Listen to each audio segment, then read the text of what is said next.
mẫu xe đình đám nhà Toyota. 720 triệu.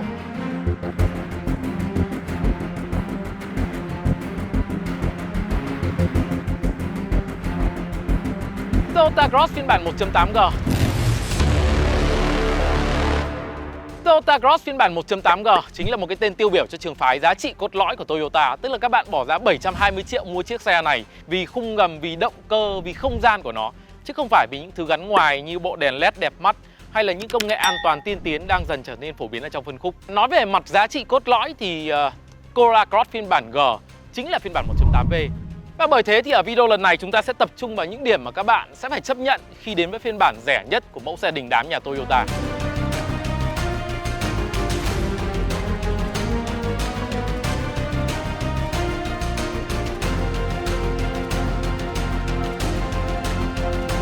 Tất nhiên là sự đánh đổi phải rất rõ ràng rồi, người ta mới có động lực đến với phiên bản 1.8G. Những thứ mà khác biệt ngay lập tức các bạn có thể nhận ra đó là phần đèn chiếu sáng phía trước chuyển thành halogen, la răng nhỏ đi và dải đèn LED phía sau cũng đã biến mất. Tuy vậy thì anh bạn tôi cũng đã có một số thay đổi đơn giản và rất hiệu quả. Nó khiến cho chúng ta không mất đi cái vẻ hiện đại của phiên bản V. Và một thay đổi nữa cũng đáng nhắc tới ở đây, các bạn có thể thấy là chiếc xe này đã có thêm phần dán nóc.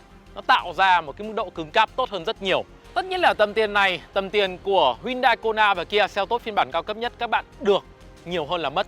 Tức là chúng ta có một chiếc xe về tạo hình tổng thể nó đàn anh hơn. Và đặc biệt là nhìn từ phương ngang, các bạn sẽ cảm thấy rất thuyết phục với chiếc Toyota Cross phiên bản 1.8G.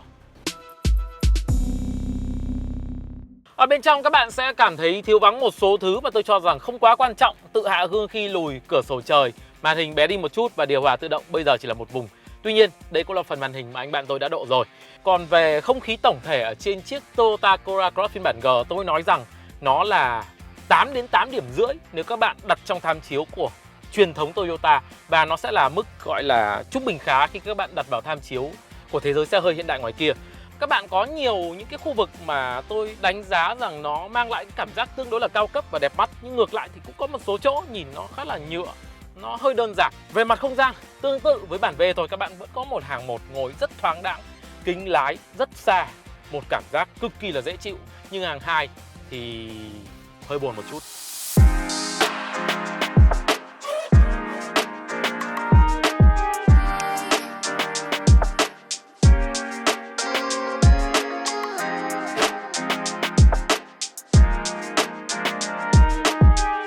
Còn nếu ai nói rằng Toyota là một thương hiệu nghèo nàn về mặt công nghệ thì bây giờ các bạn có thể lấy chiếc Toyota Cross 1.8G ngay ra để làm ví dụ. 720 triệu các bạn có quá nhiều thứ để kể lể về chiếc xe này. Bước vào trong xe, ghế lái chỉnh điện 8 hướng, cruise control, khởi động nút bấm, gương chiếu hậu bây giờ là loại chống chói tự động. Quá nhiều công nghệ an toàn và 7 túi khí nữa.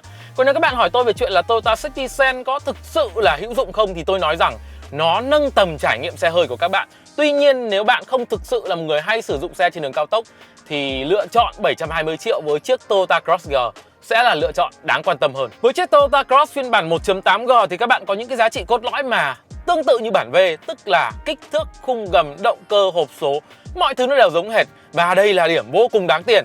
Các bạn có động cơ 2ZF-E với 138 mã lực, 172 Nm mô men xoắn. Và cỗ máy này tôi nói rằng nó tương đối ấn tượng ở trên giấy tờ và có một hiệu năng thực tế cũng rất là vui vẻ.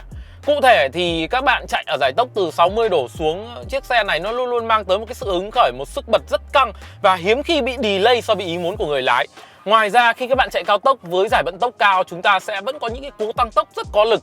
Bên cạnh việc là hiếm khi phải sử dụng tới vòng tua rất cao để vượt xe. Hệ thống treo thanh xoắn ở bên dưới thì vẫn vậy, chúng ta sẽ vẫn có những cái nhược điểm cố hữu như việc bị lác ngang, thỉnh thoảng sẽ bị những cái cú thúc theo kiểu dập dềnh ở hai bên nếu gặp mặt đường quá xấu. Nhưng hệ thống treo của Toyota Cross là một kiểu treo tốt, tức là các bạn có mức độ hấp thụ dao động và thứ hai là nó giữ cho chiếc xe này rất là vững ở vận tốc cao. Còn về mặt quan điểm ở phân khúc crossover hạng C thì tôi cho rằng đâu đó chiếc Cross sẽ là một chiếc xe mang lại cảm giác hơi thô so với những gì mà người ta thường chứng kiến so với kiểu treo đa điểm phổ biến ở phân khúc này.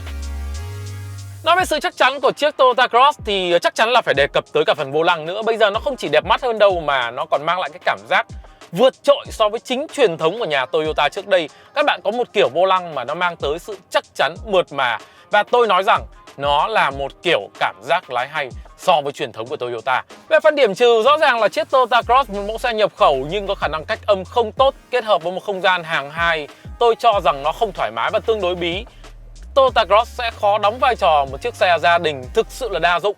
Và điểm này thì tôi cho nó sẽ là một cái điểm trừ nho nhỏ thôi. Vì thực tế là các bạn có thể nhìn ra thẳng tất cả những mẫu xe thuộc phân khúc crossover hạng C, rất khó để tìm được một chiếc xe được gọi là cách âm khá.